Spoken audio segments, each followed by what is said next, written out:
근데 왠지 이제 알았어요. 제가 이 영화 어제 봤다 그랬잖아요. 네. 근데 이게 감동이 되게 오래 가는 거예요. 거의 울기 직전이었어. 오. 근데 이게 지금 얘기 듣다가 생각해 보니까 제가 멜로를 보면서 울었던 영화가 딱 4편 정도밖에 없거든요. 근데 그 중에 3개가 일본 거예요. 지금 만나라고 합니다. 친일파네. 일본이 가깝네. 아니야.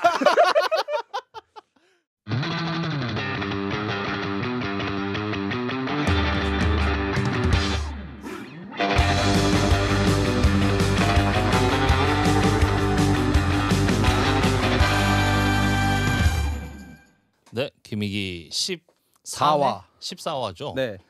아, 우리가 지각한 사람이 있어. 원래 사실 제가 늦을 줄 알았는데 제가 늦는 게 아니라 김 PD님이 늦으셨습니다.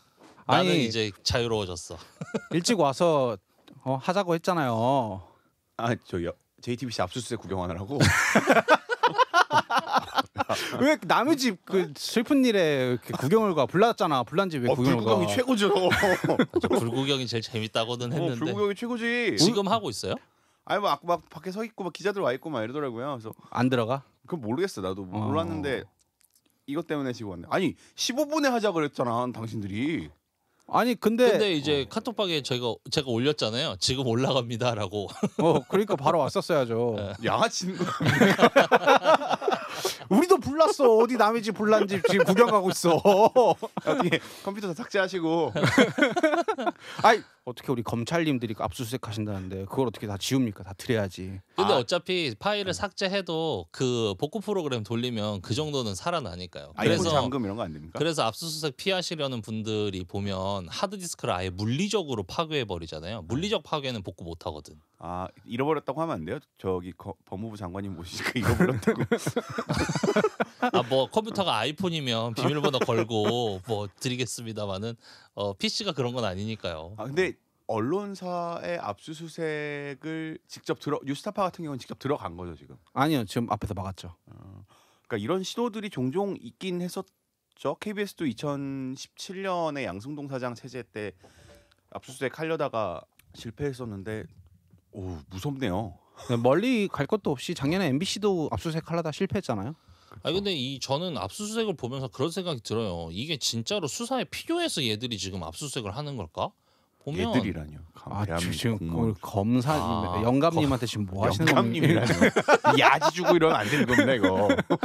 아니 뭔가 진짜로 수사에 필요해서 하는 게 아니라 진짜 그냥 겁주기 위한 명목으로. 보통 일반 사람들은 사실 경찰서에서 연락만 받아도 무섭잖아요. 재판 가고 뭐 이런 거 당연히 무서운데 그래서 이게 그냥 보여주기식으로 지금 매번 하는 거 아닌가? 꼭 이번만을 얘기하는 게 아니라 항상 뭔가 정치적인 사건이 결부되거나 뭐 이럴 때 하는 압수수색들은 진짜로 필요해서 하는 것 같지 않다는 느낌이 너무 크게 들어요. 항상 의심스러워. 그러니까 뭐 그런 효과도 있는 건데 사실 그러니까 종사자들 입장에서 저희는 큰 회사도 아니고 진짜 망해가는 회사인데 대형 회사에 다니는 사람들도 그렇고 우리가 뭐 언론인이라는 위대한 뭐 그런 타이틀을 붙이지만 그럼에도 불구하고 그냥 다들 각자 월급쟁인 거잖아요. 아닙니다. 언론인입니다. 그러니까 어쨌든 다 직업인이고 월급쟁이인데 독립운동하는 투사들은 아니잖아요, 그 사람들. 근데 그런 식의 제스처들이 오면 사실 언론계 혹은 뭐 기자가 됐던 제작 PD가 됐던 방송 경영인이 됐던 그런 것들이 주변에서 보여지면 상당히 위축될 수밖에 없어요. 위축되고 그것이 결국 자기 검열로 이루어지거든요. 그러니까 언론 탄압, 언론 통제라는 것은 막 꼭 전두환 대통령처럼 다 없애, 다 잘라 이런 강력한 어떤 제스처가 아니에요. 그러니까 스스로 검열하게 만드는 순간 사실상 통제가 겁을 되는 주고 거죠. 내가 이렇게 하는 것 위험한가? 그러니까 끊임없이 그렇게 생각하게 만드는 것 자체가 통제고 탄압인 거거든요. 그러니까 일종의 가스라이팅인 거잖아요. 근데 그걸 잘 생각해보세요. 이게 제가 생각하기에는 이게 뭐 윤리적이나 법적으로 문제도 있을 수도 있겠지만 사실상 저는 법조계의 시장 키우기인 것 같아요. 그러니까 어차피 검사가 수사가 들어가거나 압수수색이 들어가면은 그 피해자나 그런 사람들은 변호사를 고용할 수밖에 없어요. 그러면 변호사를 고용하게 되면 대부분 다 같은 법조계에 있는 사람이거나 혹은 전관예우로서 전에 검사였던 사람들이 다 투입이 된단 말이죠. 그 하나 건건이마다 다 돈이기 때문에 검사는 자기 시장 불리기를 하고 있는 거라고 저는 생각이 들어요. 우리 이거 저렇게도 자본적으로 해석이 봐야 돼요. 병 주고 약 주기. 당연하지. 오 신기한데? 그러니까 우리가 생각했을 때는 압수수색을 통해서 겁주고 한다고 생각하지만 이 사람들이 압수수색이나 이렇게 검사가 이곳저곳 다 찔러보는 이유는 찌르는 순간 거기서부터는 자본이 발생해요. 그리고 다툼이 발생하면은 이쪽도 돈이 되지만 저쪽도 돈이 되기 때문에 어차피 검사들도 그만두면 어차피 변호사 할 거 아니에요? 이 시장을 키워놔야 자기한테 더 유리한 거지. 그치. 오 그러면 지웅 PD 말대로 변호사도 국선만. 오로지 국선만. 모두가. 무조건 국가에서 다 고용해? 근데 이게 저도 이제 얘기를 하면서 웃기긴 하지만 그런 고민은 들어요. 그러니까 공무직을 하는, 그러니까 공적인 일을 하는 사람들에게 이렇게 개방되어 있는 것이 맞는가, 시장 논리에 맡기는 게 맞는가에 대해선 나는 사회적으로 사실 계속 논의해야 된다고 생각해요. 법 쪽에도 마찬가지고 의료계도 그렇죠. 뭐 어쨌건 어떤 개인의 어떠한 행동 혹은 어떤 개인의 어떤 직업적인 활동들을 통해서 수많은 다 불특정 다수에게 영향을 주어지는 형태의 일들이라면 이것들을 계속 민영시장에 놔둬야 되는가? 언론도 마찬가지인 거예요. 사실 언론도 우리 지난번에도 얘기했고 사실 셋이서 따로 같이 얘기할 때도 어쨌건 지금 추구하고 있는 정부의 언론 정책이나 이런 방향들이 계속해서 민영화로 가고 있는 거고 어쨌건 미디어 산업의 가장 큰 굿즈를 갖고 있는 이제 미국에서조차도 이제 뭐랄까 언론 모델이 공영 모델의 형태는 아니잖아요. 사실상 공영 모델은 명분만 가지고 있는 거고 그렇죠. 이제 민영 시장의 거대 모습이죠. 미디어 시장처럼 우리가 부르고 있는데 이렇게 부르는 게 맞느냐에 대한 고민들이 저는 계속 드는 것 같아요. 대학생 때부터도 하던 늘 들었던 고민인데 이게 어쨌건 방송에서 지금 윤석열이 얘기하고 있는 것도 그거잖아요. 이 가짜 뉴스 하나가 잘못 퍼졌을 때 나아갈 뭐 피해가 막심하다. 똑같은 의미로 생각해 보면 이런 공공재를 민영에게 맡기는 게 맞나? 라는 고민에 대한 답은 누가 내리고 있는지 잘 모르겠다라는 부분인 거죠. 검사들이. 저는 그럼 아무 말도 하지 검사도 않았습니다. 검사 공무원이긴 하구나. 그럼요. 월급을 대폭 깎아야 돼요. 공무직에는 일단 아유. 월급을 많이 주는 건 안 돼. 난 안 된다고 생각해. 검사 아저씨도 얼마나 짠데 일하는 거 비해서. 사람을 많이 뽑고 사람을 많이 뽑아서 일을 줄이고 대신 급여도 낮춰줘야 이게 권력으로 형성되지 않는다는 거지. 자본주의 시대니까 자본주의 세상에서 살고 있으니까 어쨌건 급여가 곧 그 사람의 권력이 되는 세상인 그럼 거잖아요. 지웅 PD의 월급도 우리 둘에게 나눠주는 거야. 미국 얘기하셨는데 미국 법조계 같은 경우에는 지역 그 주의 검사장을 사람들이 뽑아요. 그렇죠. 직선제라는구나. 네, 네. 검사장 같은 경우 검사 직선제가 미국 같은 경우는 있죠. 그러니까 사실 우리가 이게 종종 그런 표현들이 많이 나오는 선출되지 않은 권력이란 말이 하잖아요. 그러니까 근데 사법부 같은 경우에는 선출되지 않은 권력이라고 부르는데 사실 재판부, 그러니까 재판부라 그러죠. 판사들 같은 경우에는 정치적으로 독립성이 어느 정도 주어져 있기 때문에 사실 그런 형식으로 임명을 통해서 그리고 합의를 통해서 헌법재판소의 구성을 보면은 여야 각각 몇 명 이런 식으로 있잖아요. 근데 검찰 권력 같은 경우에는 검사장 직선제 이런 것들은 분명히 고려할 만하죠. 자격 조건은 분명히 줘야죠. 뭐 생으로 갑자기 장지훈 검사장이 나올 수는 없지 않습니까? 그렇죠. 뭐 검사로 뭐 몇 년 이상 재직했고 그렇죠. 뭐 이런 것들이 있는 상황일 때. 근데 한때 우리나라에서도 그런 논의가 나왔었던 적이 있었어요. 검사장 직선제와 관련해서. 검사장 직선제 논의가 나왔었던 적이 문재인 정부 초창기에 잠깐 나왔었어요. 그러니까 이게 저는 그 방송사 신문사 시험을 많이 봤잖아요. 항상 그런 이슈가 그 방송국 입사 시험 문제에 나오곤 해요. 그래서 제 기억에 검사장 직선제와 관련된 문제가 어느 신문사에선가 나왔었어요. 저 공부할 때. 그럼 2016년에서 18년 사이란 얘기예요. 그때 한번 나왔었어요. 언론이랑 검찰은 항상 가까운 관계를 유지해 왔죠. 그 내부자들이란 영화를 보면은 그런 형태가 물론 꼭 그게 현실을 반영했다고는 할 수는 없지만 그런 행위들이 많았기 때문에 아니면 뭐 거의 현실이라고 생각하니까 그렇게 많은 사람들이 보면서 아직도 패러디를 하는 거 아니겠습니까? 근데 그게 왜 막 검언 유착이다, 막 기자와 법조, 막 카르텔이다, 막 이런 얘기들이 많잖아요. 영화도 그런 거고. 근데 그게 조금 더 구조적으로 그것들을 보면 그럴 수밖에 없어요. 왜냐하면 신문사에서는 그러니까 과거에는 정치부가 모든 것들을 다 컨트롤할 수 있는 시대가 있었어요. 근데 지금은 사실 그것들이 불가능해졌잖아요. 매체도 다양해지고 사실 정치권에서 아름아름 이루어지는 일들이 없거든요. 정치권에서 있는 일들은 상당히 정보들이 많이 공개될 수밖에 없어요. 그런데 법조는요 되게 내부적으로 정보가 국한되어 있어요. 안 밖으로 새죠. 새지 않아요. 그렇기 때문에 법조 기자들이 그 내부 소스를 캐올 수 있단 말이죠. 그러다 보니 신문사 내부에서도 법조 기자 출신들이 데스크로 올라갈 확률들이 훨씬 더 높은 거예요. 옛날엔 정치부가 더 많이 올라가요. 그렇죠. 그렇지. 그러니까 이게 변하는 거예요. 그러니까 그러다 보니까 기자들도 법조인들과 친한 사람들이 신문사나 방송사 내부에서 승진할 수밖에 없고 그래서 이제 기자들 중에 그 법조 기자들 이렇게 만나보면 그런 조시가 있는 애들이 있는데 지가 검사인 줄 아는 애들이 가끔 있어요. 이렇게 만날 때. 보좌관들 중에도 있어요. 지가 의원이야. 그렇죠. 그게 지가 의원이야. 그게 그럼. 근데 그러다 보니 그 조직 문화도 상당히 비슷해지는 거예요. 그리고 그 하이어라키라 그러죠. 뭐 검사장이 있고 부장 검사가 있고 차장 검사. 신문사도 마찬가지죠. 데스크 편집국장이 있고 그 다음에 현장에 뭐 시경이라고 하면 캡이 있고 바이스가 있고 막 이런 구조들. 그리고 검사 동일체라고 그러죠. 검사는 한 목소리를 내야 된다. 하나의 집단이고 기자도 그 신문사의 기자는 같은 목소리를 내야 된다가 하나의 조직으로서 크잖아요. 그러니까 이 조직 자체가 두 개가 되게 냄새가 비슷한 거예요.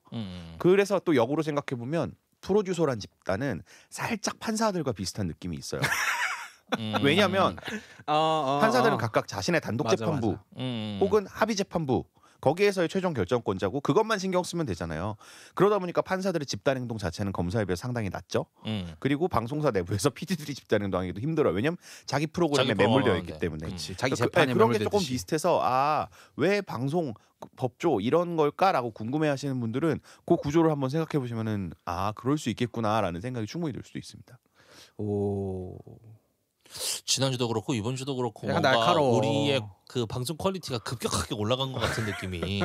근데 왜 조회수는 그 모양일까요? 썸네일 때문에 그런 것 같아. 죄송합니다. 아니 썸네일 구독자도 안 늘어 이번에. 이번 안 늘었어. 썸네일 장지용 PD 되게 좋아했잖아요. 꽃을 든 좀비. 난 괜찮은. 그러니까 이게 감이 그러니까 확실히 예능감이 나는 아니야. 이 예능감이 사람이. 아니야. 맞아요. 저는 예능감 아니에요. 저는 언론인입니다. 저는 언론인이고요. 빨리 검사 하나 잡아봐야죠. 그러니까 우리도 하나 좀. 제 꿈은 뉴스타파 같은 거 하나 내가 만드는 겁니다. 이제 로우킥부터 시작하시죠. 뉴스로 우킥부터 언젠가 할 거예요. 기다려요. 아니 지난주 토요일 날 장지용 PD랑 저기 이제 오창석 평론가랑 술을 먹었었거든요. 근데 오창석 평론가님이 창석이 형님이 지금 그 사장 남천동이라고 유튜브 채널을 하고 계십니다. 그 헬마우스 형님이랑 그 전민기. 민기 형이랑 같이 이렇게 하시는데 거기에서 그 유튜브 라이브를 일요일 날 했었어요. 근데 누가 그 채널에 제보를 했나 봐요. 무슨 제보요? 오창석 씨 토요일 날 한강에서 다른 분들과 계셨던 걸 봤습니다. 이렇게.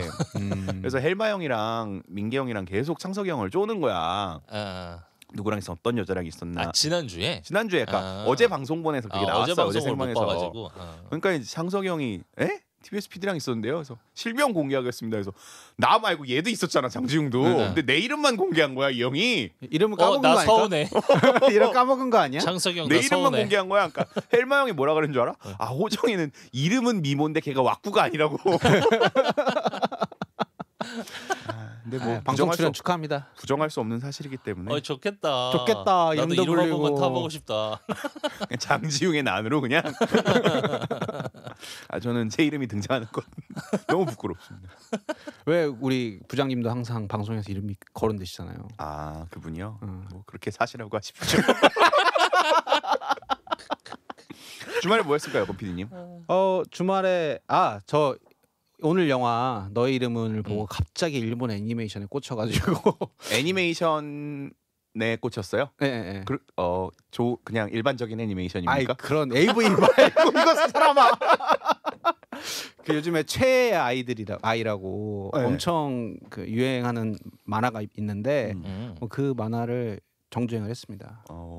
만화방에서요? 아니 그 넷플릭스에 애니메이션을. 있습니다. 넷플릭스에서요? 네. 귀멸의 칼날 같은 그런 느낌입니다. 약간 그 이후에 나온 만화 중에 가장 센세이셔널한 만화죠. 지웅 PD님은 뭐 하셨습니까?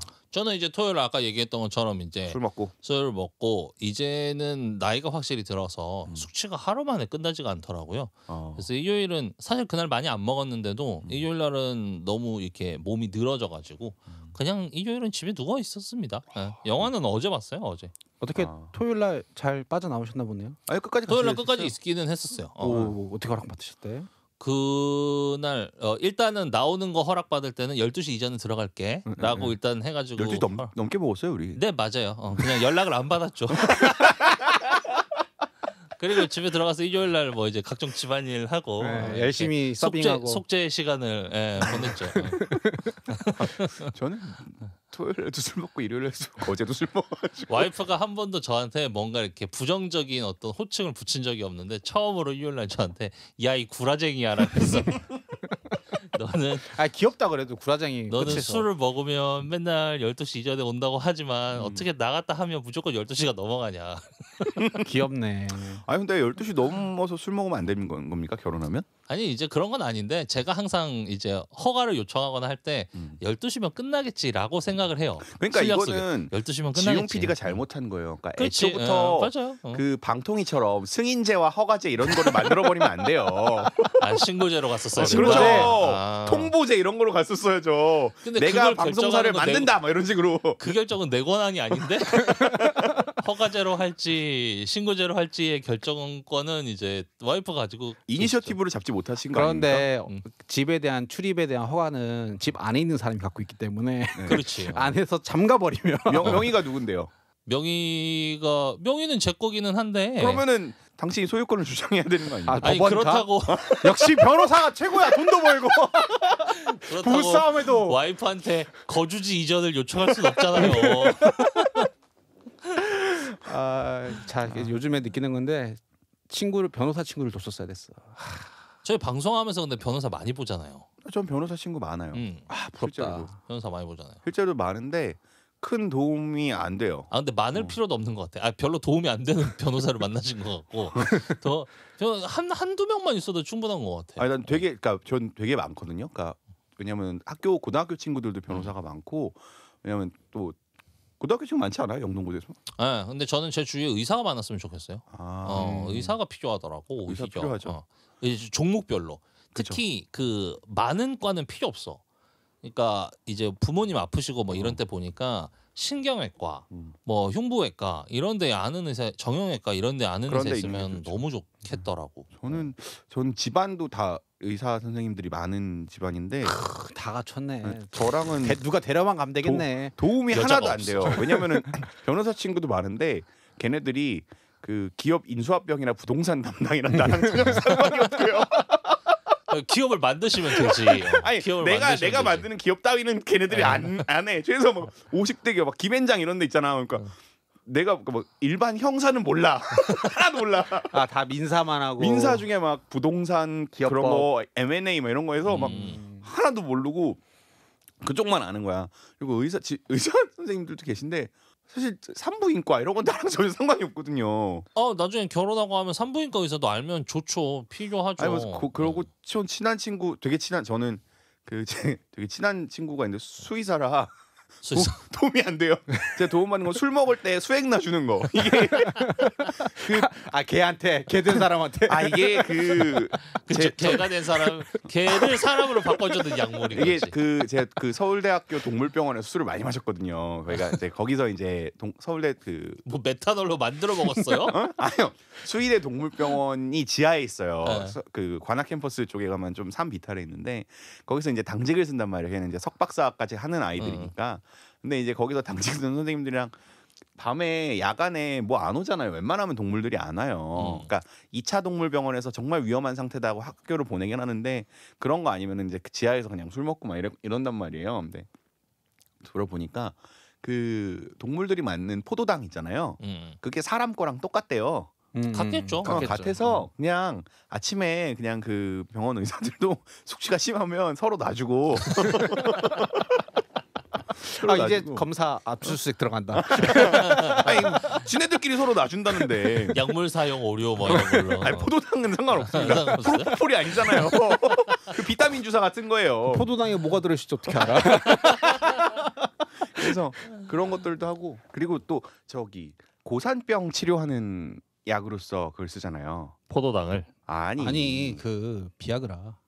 아 그래? 또 그게 원래 심장 그게 치료제예요. 비아그라 했어. 심장 치료제라서 음. 그 동물들한테도 이제 그런 것들을 처방을 하는 경우들이 있더라고요. 동물한테 비아그라요? 또 그렇죠. 왜냐면은 혈관이 수축되어 있는 아이들한테는 아 혈관 늘려주는 그렇죠. 용도로. 그런 것들로 이제 활용한다 그러더라고요. 그래서 옛날에 하나 남는다 그래가지고 하나 먹어봤는데.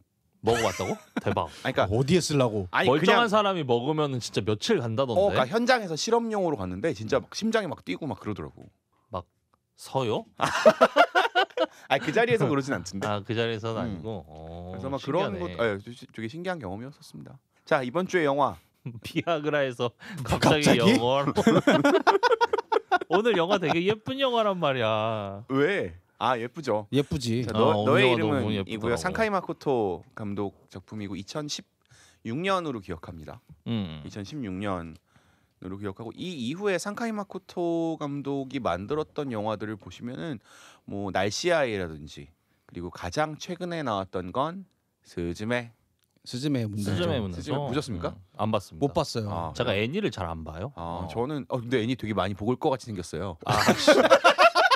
욕할라 했다. 해도 돼. 갑자기 확 올라오네.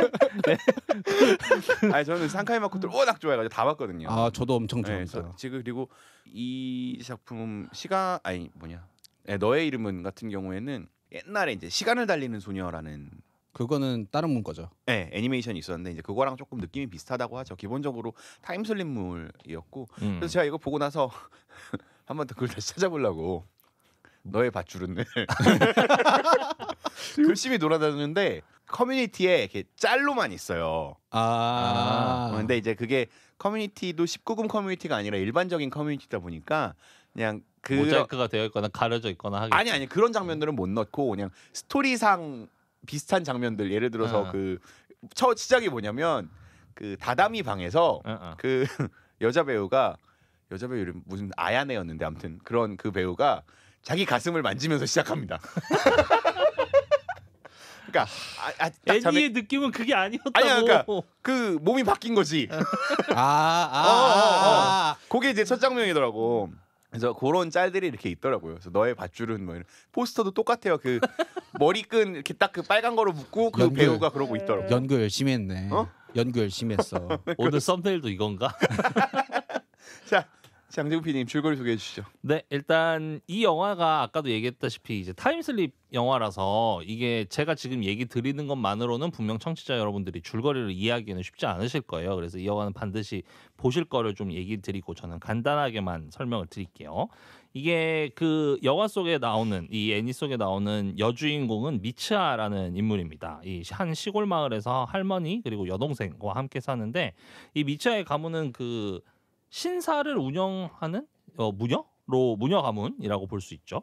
근데 이제 이 미츠아는 이제 시골을 얼른 벗어나서 도쿄로 떠나고 싶어하는 인물이에요. 그 아버지는 또 정치인을 하고 있는데 그런 아버지도 싫고 그 이 신사에서 하는 일 중에 하나가 입으로 술을 빚는 이 술이 쿠치카미자케라고 나오더라고요. 이 쿠치카미자케를 만드는 이제 일을 하는데 이런 일들도 다 싫은 거죠, 이 미츠카는.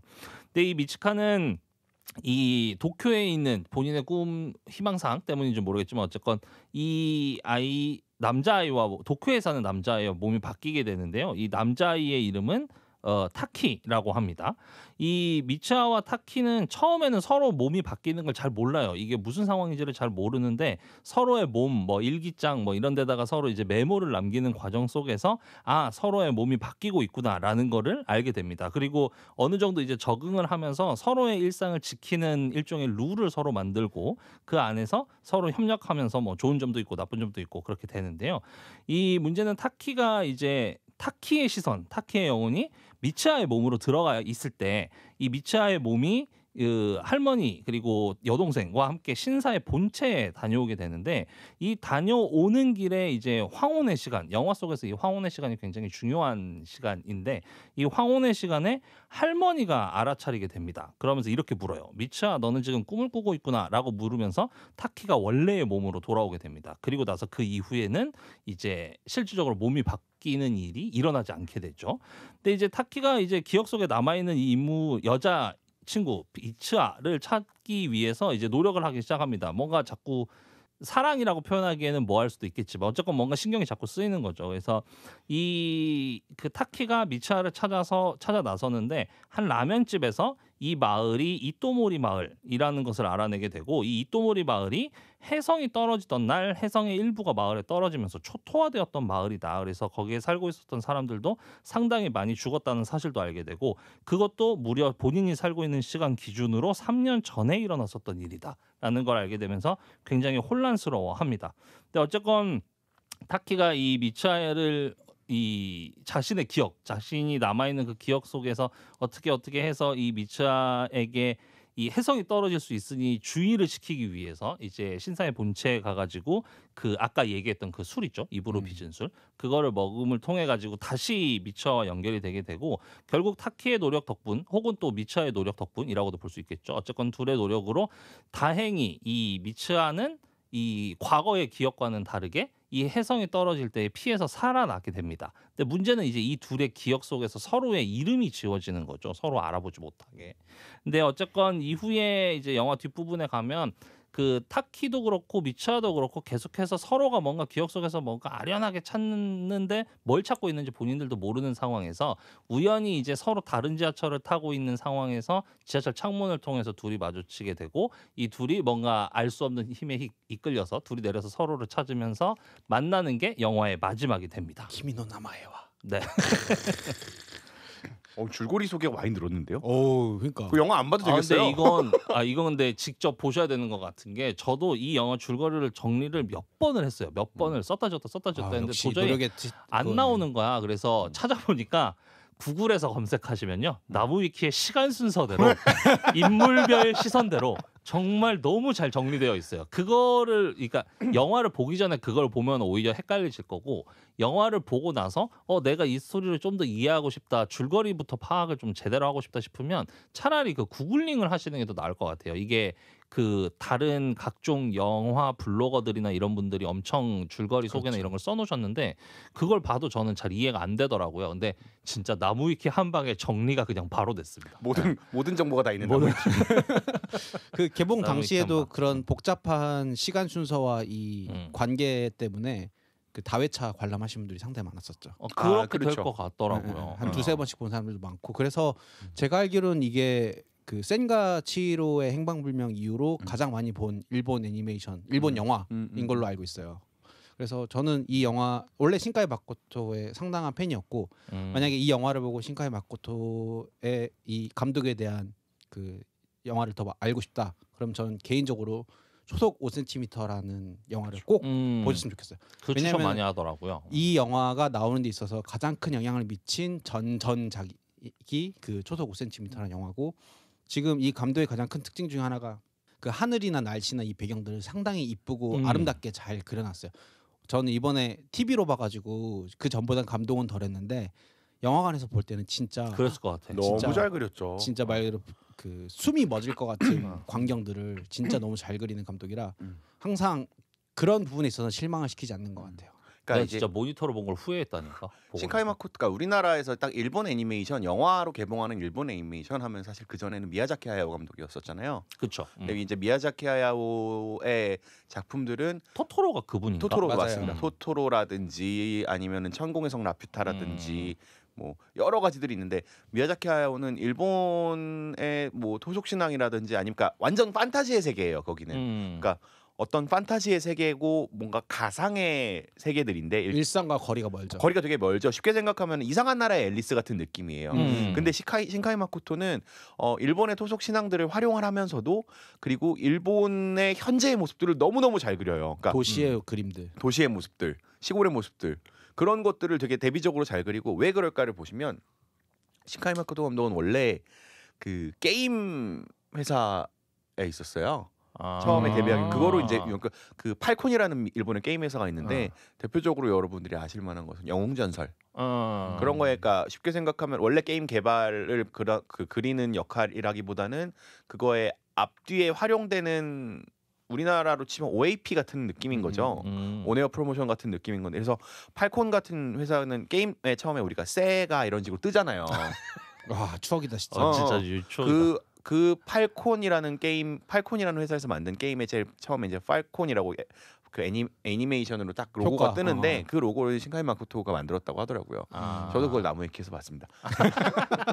아무튼 그렇게 게임 업무를 하다 보니 타임슬립이라는 거를 오히려 더 자주 차용하게 되고 그래서 그러니까 그런 생각들이 너무 신선했잖아요. 근데 진짜 정신 없어요. 진짜 이런 상당히 걸 정신없죠. 모르고 보는 사람 입장에선 정말 정신 없어요. 되게 잘 따라가야 돼요. 그리고 이 영화가 텄던 거는 사실 엔드게임의 역할도 있습니다. 엔드게임? 왜? 왜냐면 이때 엔드게임이 이제 이후에 개봉을 했어요. 어벤져스 엔드게임이. 근데 이제 어벤져스 엔드게임도 그 우리가 보시면 알겠지만 타임슬립물이잖아요. 엔드게임 보면은. 그러니까 양자 역학을 바탕으로 해서 과거로 돌아가서 네네. 현재를 계산한다. 그렇죠. 뭐 그런 느낌인 건데 그래서 이제 그 신카이 마코토의 너의 이름이니 그 시기에 비슷한 시기에 개봉을 해서 되게 사람들의 관심들을 많이 받았어요. 왜냐하면 우리나라 사람들은 거의 다 엔드게임을 기대하고 있는 상황이었고 그것이 타임슬립물이라는 것이 인지하고 있는 상황이었기 때문에 여기에 훨씬 더 인볼브가 많이 됐던 것 같아요. 네. 근데 이제 영화를 보시면 알겠지만 엔드게임에서 나오는 타임슬립의 구현 방식과 신카이 마코토의 너의 이름에 나오는 타임슬립 구성 방식은 조금 다릅니다. 매우 다르죠. 훨씬, 네, 그러니까 쉽게 생각하면은 그 엔드게임 같은 경우는 진짜 정말 양자역학에 기반해서 다중우주 세계 기반이에요. 그 엔드게임에 보시면은 그 여자 뭐죠? 머리 벗겨진 여자? 어쨌건 수도사. 그래 그 닥터 스트레인지를 만들었던 사람. 소셜 넘어갈게요. 네, 닥터 스트레인지 만들었던 그 여자 설국열차에 나왔던 그 여자잖아요. 근데 그 여자한테 처음에 그 누구야? 틸다 스윈튼. 틸다 스윈튼한테 그 헐크가 찾아가서 타임스톤을 달라 과거에 있는 하니까 근데 그 여자가 그러면 안 돼라고 하면서 쫙 선을 펼쳐주잖아요. 그래서 지금 내가 너한테 타임스톤을 주면 그 시점부터 새로운 세계가 하나가 창출된다. 그래서 하나의 큰 줄기에서 새로운 타임라인이 생겨버린다. 그게 다중우주설이라는 건 거죠. 그러니까 시간대에서는 여러 가지 상황들이 존재할까. 불확정성의 원리에 따라서 여러 가지 가능성들이 존재하고 그 시계가 실존한다. 그래서 멀티버스라는 개념인데 여기 신카이 마코토의 너의 이름에서 보여지는 세계는 단선 구조예요. 그렇지. 다중우주가 아닙니다. 그렇기 때문에 그리고 그 단선 구조인 타임라인이 과거가 현재를 통해서 만나고 실제적으로 그 여자 주인공이 누구였죠? 미츠하가 찾아가잖아요. 타키 3년 전에 미츠하가 타키를 찾아가서 끈을 주고 오는데 그 끈을 타키는 끊임없이 메고 있습니다. 끝까지. 그 얘기는 그 시간대가 다른 다중우주가 아니라 하나의 우주라는 얘기죠. 그래서 조금 더 다른 타임라인의 구성이에요. 신카이 마코토의 너의 이름은. 그래서 오히려 더 헷갈린 것 같아요. 차라리 다중우주면 아예 이제 4차원의 세계를 분리해가지고 생각하면 되니까 우리가 인지하기가 편한데 이 영화는 이제 단선 구조 속에서 이제 왔다 갔다 하는 거기 때문에 오히려 더 헷갈릴 수밖에 없는. 지금 그 얘기를 들으니까 약간 엔드게임은 과학 같고 이 과학이죠. 너의 이름은 무속. 나 그 장면에서는 인터스텔라 같았어. 그 뒷부분에 가면 이제 타키의 목소리로 미츠하의 목소리로 타키의 몸에 들어가 있는 미츠한테 계속 이렇게 얘기하는 장면이나 그 계속 뭐 주민들을 살려야 돼 뭐 이렇게 얘기하는 장면이 이렇게 막 그게 인터스텔라 같은 느낌도 있네. 맞네요. 안돼 피해. 그런 근데 느낌이었지. 사실 이 그 다중우주 개념이 그러니까 양자역학이라는 것이 대중적으로 확 퍼지기 이전에 나왔던 타임슬립물들은 다 기본적으로 단선 구조였습니다. 그렇죠. 우리가 대표적으로 알고 있는 If Only라든지 If Only도 단선 구조의 타임라인을 가지고 있고 타임머신이라는 영화도 있었어요. 그러니까 기본적으로 일반 물리학의 입장에서는 우리의 시간 개념은 하나의 그래서 과거 미래를 왔다 갔다 하고 그런 개념들이 있었는데 이 다중우주 개념은 뭐 그 이전에 있었던 건데 그 인터스텔라든지 엔드게임이라든지 이런 영화가 좀 대중 영화가 되면서 일반 사람들의 세계로 좀 넘어오게 된 것 같아요. 아 근데 왠지 이제 알았어요. 제가 이 영화 어제 봤다 그랬잖아요. 어제 보고 어제 밤에 봤거든요. 어제 밤에 하고 이 영화를 12시쯤에 딱 종료를 했는데 12시에 딱 끝나고 자야지라는 생각으로. 근데 이게 감동이 되게 오래 가는 거예요. 거의 울기 직전이었어. 근데 이게 지금 얘기 듣다가 생각해 보니까 제가 멜로를 보면서 울었던 영화가 딱 4편 정도밖에 없거든요. 오. 근데 그 중에 3개가 일본 거예요. 지금 만나러 갑니다. 친일파네. 일본이 친일파지. 아니야. 근데 이거 보면서 계속 지금 만나러 갑니다 생각이 많이 났는데 생각해 보니까 맞습니다. 이프온리도 그렇네요. 이프온리도 맞아요. 보면서 진짜 펑펑 울었거든. 그러니까 이게 그 시간의 단선 구조를 통해서 타임라인이 기본적으로 우리가 많이 알고 있던 타임슬립물의 기본이었었어요. 그러니까. 근데 그거를 이제 엔드게임과 인터스텔라가 좀 깨버린 거죠. 근데 사실상 잘 생각해 보면은 그 미츠하와 타키는 직접적으로 만난 적은 딱 한 번밖에 없어요. 그렇죠. 나부이키에선 3번이랍니다. 지하철에서 한 번. 그리고 난 다음 맨 마지막에 이제 한 번. 한 번. 그 두 번이 끝이지. 아니죠. 거기 아니지. 육교에서 한번 만나잖아요. 아니 아니, 못 황혼의 만나지. 자리에서 만나지. 그거는 서로 지나치잖아요. 그거는 근데 물리적으로 만난 게 아니잖아요. 물리적으로 만난 걸로 봐야 되는 거 아니야? 영혼의 대화 아닐까?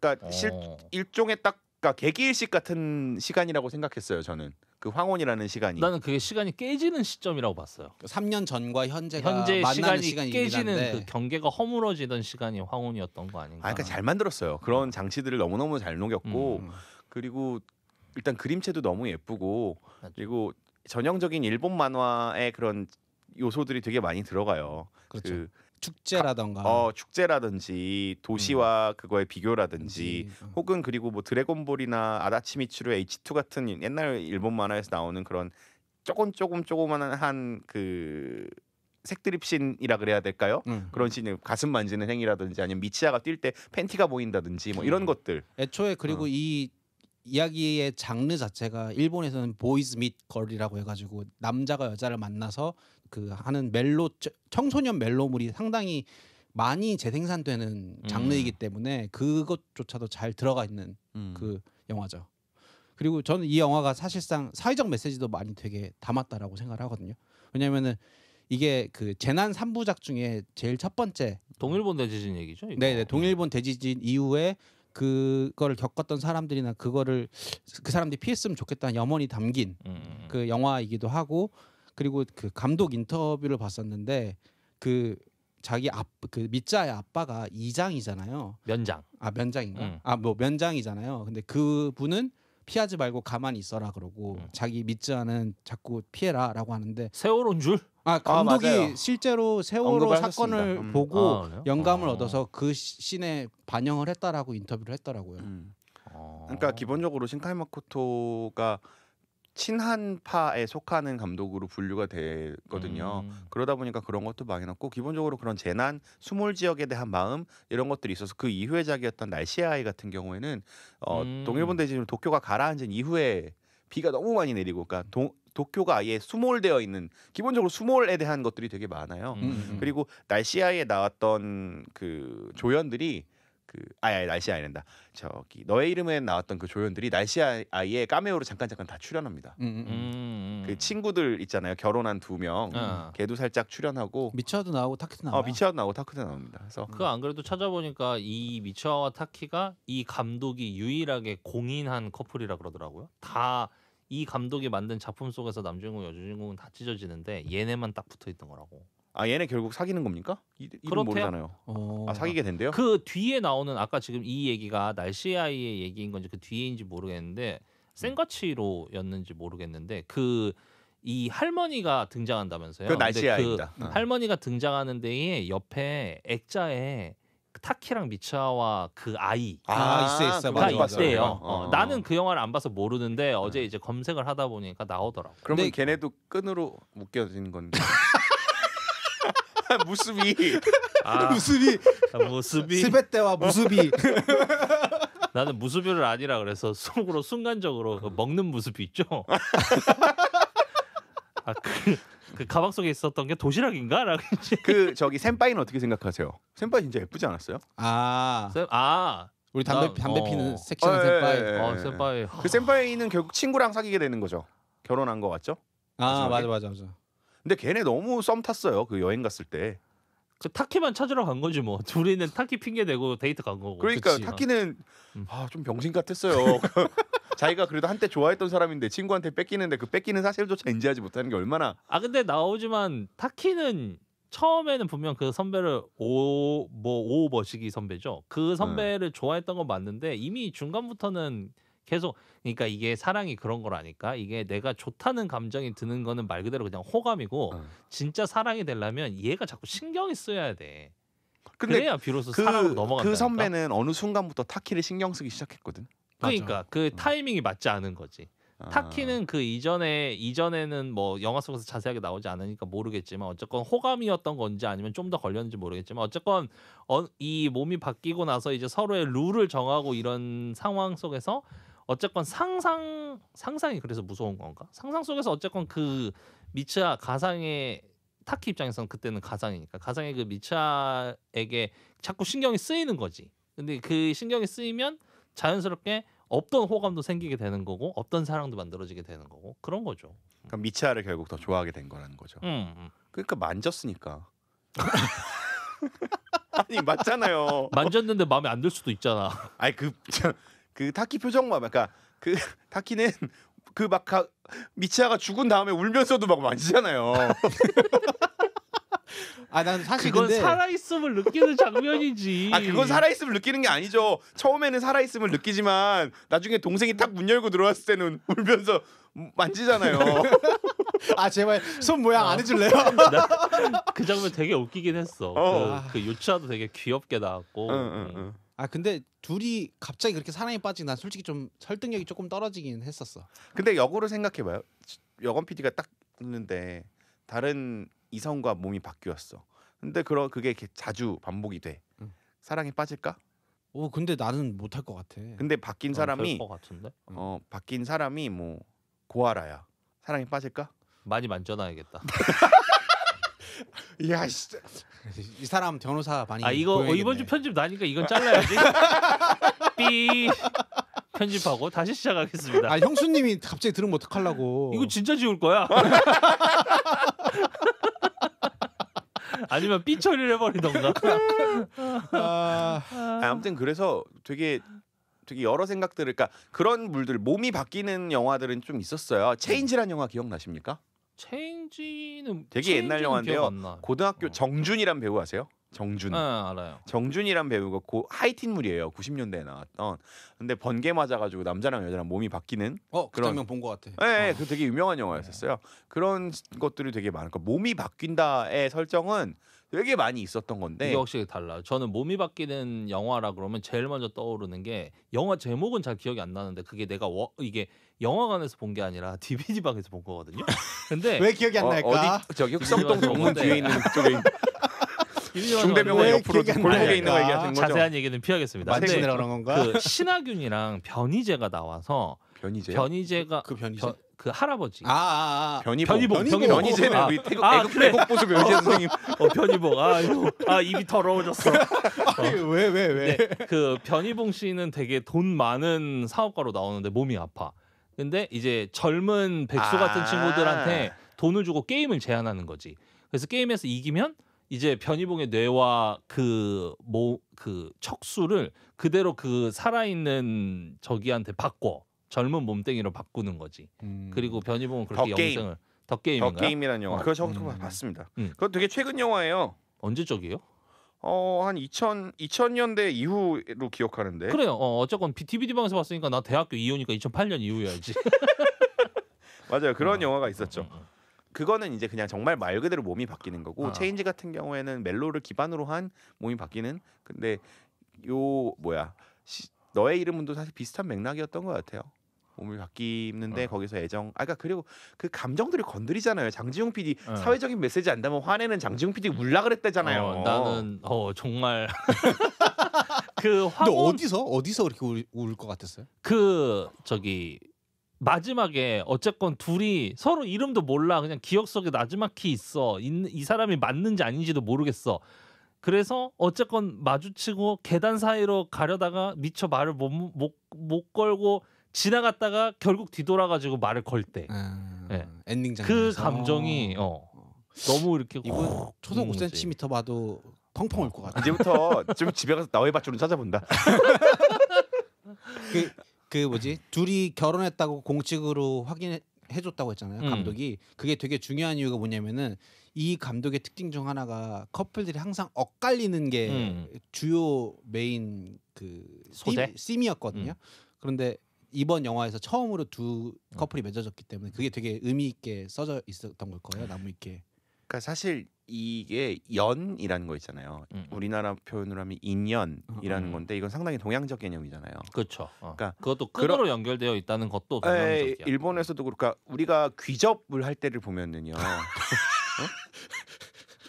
예시가 갑자기 이렇게 아니 이거 잘 얘기하셔야 돼요. 빙이랑 귀접은 다른 거거든요. 그러니까 그 제가 어떤 드라마인지 지금 갑자기 기억이 안 나는데 영혼 결혼식을 시켜요. 영혼 결혼식을 시키는데 그러니까 딸이 결혼을 하지 못하고 죽었어. 그래서 그 부모가 그 딸의 이름을 쫙 써가지고 연등으로 쫙 날려. 그럼 그거를 처음으로 집은 남자가 그 여자와 영혼 결혼이 되는 거예요. 그 맞아. 여자의 혼과 그런 그게 이제 실제로 있는 그 설화일 거 아니에요. 호텔 델루나에서도 나왔었어요. 호텔 델루나에서 제가 봤습니다. 그래서 보면은 그 귀신과 이 남자가 끈으로 연결되어지는 장면이 나오거든요. 그러니까 이런 것처럼 빨간실. 동양적인 개념에서 어떤 딱 그 인연, 부부 이런 것들은 일반적인 서양으로 그냥 내가 좋아서 얘가 좋아서 만나 이혼해 이런 개념이 아니라 끈으로 묶여진 하나의 깊은 연처럼 보인다는 거죠. 그래서 이 영화에서도 끈이라는 거를 가지고 왔었고 어떻게 보면 타키와 미츠하가 마지막에 띠링하고 다 잊어버린 채로 만나잖아요. 근데 우리가 살고 있는 세상에서도 내가 지금 사랑하는 사람, 당신과 만나는 사람이 저런 식으로 옛날에 그러니까 이런 옛날에 그 미츠하와 타키처럼 되게 깊은 인연일 수 있다라는 메시지를 준다는 거죠. 근데 이게 저는 같은 포인트에서도 이게 현대적 무속 신앙이 좀 달라지는 부분이 원래 동양적으로 사람의 연이라는 게 원래 옛날에는 이게 태생적으로부터 붙어 있는 거다라는 게 좀 우세한 의견이었었거든요. 근데 이게 현대적으로 오면 이 장면에서도 나오지만 그 3년 전에 그 미츠하가 타키를 만나러 갔을 때 뭐 미처 타키는 알아보지 못하고 갈 때 끈을 던져줘가지고 만들어지잖아요. 중요한 건 나는 이 장면에서의 중요한 건 서로 끈이 연결되는 장면이 중요한 게 아니라 미츠하가 그걸 먼저 던져줬다는 거 그리고 타키가 그걸 받았다는 거 그래서 연결된 거라고 봐야 되는 그러니까 과거에 우리가 동양에서 얘기되어지는 어떤 그 선천적인 어떤 인연 뭔가 이렇게 만들어진 게 아니라 선천적이라는 나의 의지와 상관없는 수동적인 모습이었다면 이제 누가 발의를 해야 뭐 국회의장 땅땅땅 칩니까? 그러니까 누군가 제기를 해야 현대의 무속 신앙도 이제 개인의 주체성을 어느 정도 좀 이렇게 받아들여주고 있는 추세로 가고 있는 거라고 이해할 수도 있다라고 볼 수 있는 것 같아요. 충분히 그렇겠네요. 그래서 그러면은 통일전망대 추석에 가야 되는 겁니까? 통일전망대 한번 가보세요. 저도 직접 한 번 딱 가봤었는데 그때는 인원이 많긴 했었거든요. 아 진짜 가봤었어요? 한 번. 여자 만나려고? 대단한 사람이에요. 끈이라도 던지지 그랬어요. 아 그때 미처 안 던졌네. 그때 난 끈이 없었네. 아 근데 진짜 명절 때 통일전망대를 가면은 그렇게 많대요. 뭐 어쨌건 그거는 그쪽 업계 사람이 얘기해 준 거니까. 어느 업계에서? 북한 결혼정보업체. 세터민들 대상으로 하는. 그것도 통일부가 인증해준 업체에서 얘기해준 거예요. 거기 핫플이네. 명절 때 거기 가면은 많다고. 그러니까 다들 고향이 그리운. 그리고 생각보다 잘 모르시겠지만 세터민들이 생각보다 우리 주위에 되게 많이 들어와 있어요. 네, 많이 들어와 있어서. 있었어요. 그래서 그 주로 이제 많이 계신 쪽들이 뭐 보육교사나 뭐 간호조무사나 뭐 이런 쪽으로 많이 가 있다고 하더라고요. 그러니까 본인을 굳이 드러내지 않고도 충분히 일을 할 수 있는 그런 일들, 그런 또 전문적인 일들을 한다고. 근데 어쨌건 그분들이 탈북하는 루트가 보통은 본인 혈혈 단신으로 탈북하는 케이스가 많기 때문에 자연스럽게 명절이 되면 글로 모인다고들 해요. 묵녀라 그랬어요. 거기 가면 된다 그랬어. 아 그 업체 이름. 그거 근데 최근에 검색해 보니까 없어지고. 업체 이름 묵녀예요?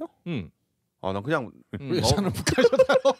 업체 이름이 이거는 이제 PPL이 될 수 있으니까 삐 처리해야겠다. 근데 그 업체가 통일부 그 당시에 내가 처음 검색했을 때 통일부 인증 업체 중에서는 제일 커 보였어요. 검색을 왜 해본 거예요? 결혼하기 전에 결혼하려고. 근데 이왕 결혼할 거면 그러니까 그때만 해도 지금도 마찬가지지만 지금의 20대의 뭐 남성뿐만이 아니라 여성들도 그렇고 결혼이라는 제도 자체를 좀 기피하는 경향들이 있잖아요. 그쵸. 근데 나는 이제 결혼은 하고 싶어 했고, 근데 결혼을 할 걸 상정해 놓고 한국 여자를 만나기가 쉽지가 않은 거야. 그래서 아예 나는 결혼은 해야겠으니까 그럼 외국 사람이라도 만나야겠다. 근데 이제 외국 사람을 만나기 위해서 내가 뭐 해외에 나갈 만한 형편은 아니니, 그러니까 국내에 있는 업체를 통해서 중개업체를 통해서 만나야겠다. 그래서 다 돌았어요. 일본, 그 동남아, 뭐 카자흐스탄, 우즈베키스탄 다 돌았는데 가장 현실적으로 말도 통하면서 충분히 멋있는 애야, 진짜. 행동력이 장난 아니다. 그러니까 충분히 안정적인 가정을 꾸릴 수 있을 만한 국가는 북한이다라는 생각이 들어서 이런 사람이 정신해야 돼. 북한이 국가입니까? 괴뢰 정부입니다. 북한은 그 괴뢰 정부라는 표현보다는 어쨌건 복먼제 국가죠. 복먼제 그렇죠. 국가라고 봐야죠. 괴뢰 정부라는 표현은 좀 농담이고. 외국 업체 알아보다가 북한을 생각했다는 게 참 기발한 아이디어인 것 같습니다. 왜냐하면 당시 또 진보 정당에 몸을 담고 있던 시기였기 때문에 네. 그렇게 멀지 않은 곳에 있었습니다. 이래서 사람이 경험이 중요해요. 어릴 때 금강산에 갔다 온 것도 되게 큰 영향이었어요. 어렸을 때 효순이 어릴 위선이 때- 10대부터 갔다 왔으니까 이제 거기서부터 시작된 어릴 거 때 아닙니까? 고등학교 때 이제 그 통일부에서 하는 뭐 청소년 퀴즈 대회 같은 거 해가지고 상으로 그때 배 타고 육상으로 금강산 가는 코스를 열어줬었거든요. 그거 해가지고 갔었는데 거기서 물론 그 당시에도 아마 남한인들이 지나다니는 곳에 있는 북한 민간 판매원들은 아마 그 당시에는 김정일이었죠. 김정일이 아마 그 선별한 사람이긴 했을 거예요. 근데 진짜 하나같이 다 예뻤어. 거짓말 안 하고. 그 고등학생이 내가 봤을 때 이건 그냥 당장 손잡고 빨리 데려가고 싶을 정도로 너무 이쁜. 그럼 우리 저기 돈 모아서 상해 옥류관을 갑시다. 상해 옥류관 요새 남한 사람들 잘 안 봤는데요. 아 왜요? 기사에 나왔던 것 같은데, 그러니까 봤더라도 북한 분들이 서빙을 잘 안 하려고 하고 좀 이렇게 틱틱대고 최대한 빨리 내보내려고 하고. 사이가 안 그러더라고. 좋아서? 요새 상황이 국제 정세가 그렇다 보니까 남북 사이가 안 오해받기 좋아서? 싫은 거지. 그렇다고 하더라고요. 근데 진짜 리얼 이쁨. 그걸 상상하고 통일전망대 갔던 거 아닙니까? 그렇죠. 근데 현실은 다르더라고. 가뭄에 콩나듯 있습니다. 한번 가서 노력해 보십시오. 명절 때 갔다 와서 후기 말씀드릴게요. 아무튼 얘기가 돌았는데 아무튼 이 영화 저는 너무 좋았어요. 너무 좋았고 여운도 오래 가고. 자 그럼 다음 주 영화 뭐 봅니까? About Time 어때요? 또 타임 타임슬립으로? 나쁘지 않다고 생각합니다 저는. 상견니 어떻습니까? 상견니. 상견니? 응. 상견니도 그거예요? 상견니 이번에 새로 제작한다 그러지 않았어요? 맞아요. 근데 그거 넷플릭스에 떴어. 상견니 이거 영화야? 영화로도 있어요. 영화가 있구나. 2022년 영화로. 그래요? 저 이거 하시죠. 좋죠. 상견니 상견니로 하시죠. 가시죠. 자 다음 주 영화는 상견니입니다. 땅땅땅.